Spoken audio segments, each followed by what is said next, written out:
GGH hospital నందు శ్రీ సత్యసాయి ఆశ్రమం నందు శ్రీ పాపానాయుడు సిద్ధు గారి సతీమణి శ్రీమతి వేద 37వ జన్మదినం సందర్భంగా శ్రీ సత్యసాయి ఆశ్రమం నందు నిరుపేదలైన అటెండర్లకు ఘనంగా అన్నదాన కార్యక్రమం చేపట్టడం జరిగింది. ఈ కార్యక్రమంలో ముఖ్య అతిథిగా నలుబోలు బలరామయ్య నాయుడు పాల్గొనడం జరిగింది. అనంతరం అటెండర్లకు అన్నదాన కార్యక్రమం చేపట్టి నలుబోలు బలరామయ్య నాయుడు మీడియాతో మాట్లాడుతూ శ్రీమతి వేద జన్మదినం సందర్భంగా పేదలకు అన్నదాన కార్యక్రమం చేపట్టినందుకు మరెన్నో జన్మదినాలు చేపట్టాలని, ఈ జన్మదినం సత్యసాయి ఆశ్రమం నందు నిరుపేదలకు అన్నదానం చేపట్టినందుకు ధన్యవాదాలు తెలిపిన నలుబోలు బలరామయ్య నాయుడు. ప్రభుత్వ హాస్పిటల్ నందు సత్యసాయి సేవా ట్రస్ట్ నందు హాస్పిటల్లో ఉన్న పేషెంట్ల అటెండర్లకి ఈరోజు అన్నప్రసాద వితరణ చేస్తున్నాము.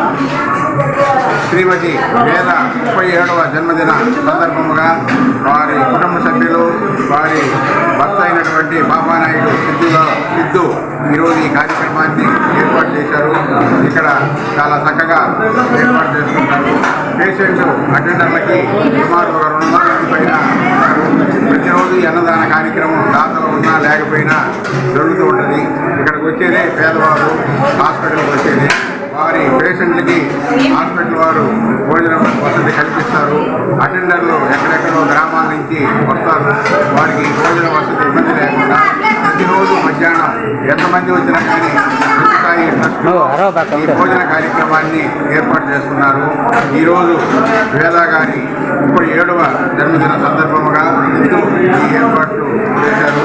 ఈ ప్రతి గారు కూడా నెల్లూరు ప్రముఖ వైద్యులు డాక్టర్ ప్రభానిధి నీరజ గారు ఈ వేద గారి 37వ జన్మదినాన్ని పురస్కరించుకొని ఇలాంటి జన్మదినాలు ఇంకా ఎన్నో జరుపుకోవాలని, వారికి ఆరోగ్యం, ఐశ్వర్యం, అదృష్టం అన్నీ ఇచ్చి దీర్ఘాయుష్తో ఉండాలని, ఇటువంటి జన్మదినాలు ఎన్నో జరుపుకోవాలని కోరుకుంటున్నాను. వారి ఆత్మీయుడిని నేను నలుబోలు బలరామయ్య నాయుడు.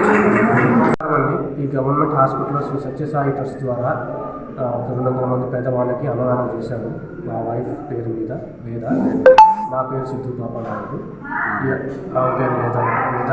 ఇట్లా చేసినందుకు ఆపోజిట్ ఇచ్చినందుకు చాలా థ్యాంక్స్. ఈ వీడియో కనుక మీకు నచ్చినట్లయితే లైక్ చేసి షేర్ చేయండి. మరిన్ని లేటెస్ట్ అప్డేట్స్ కోసం మా ఛానల్ని సబ్స్క్రైబ్ చేయండి.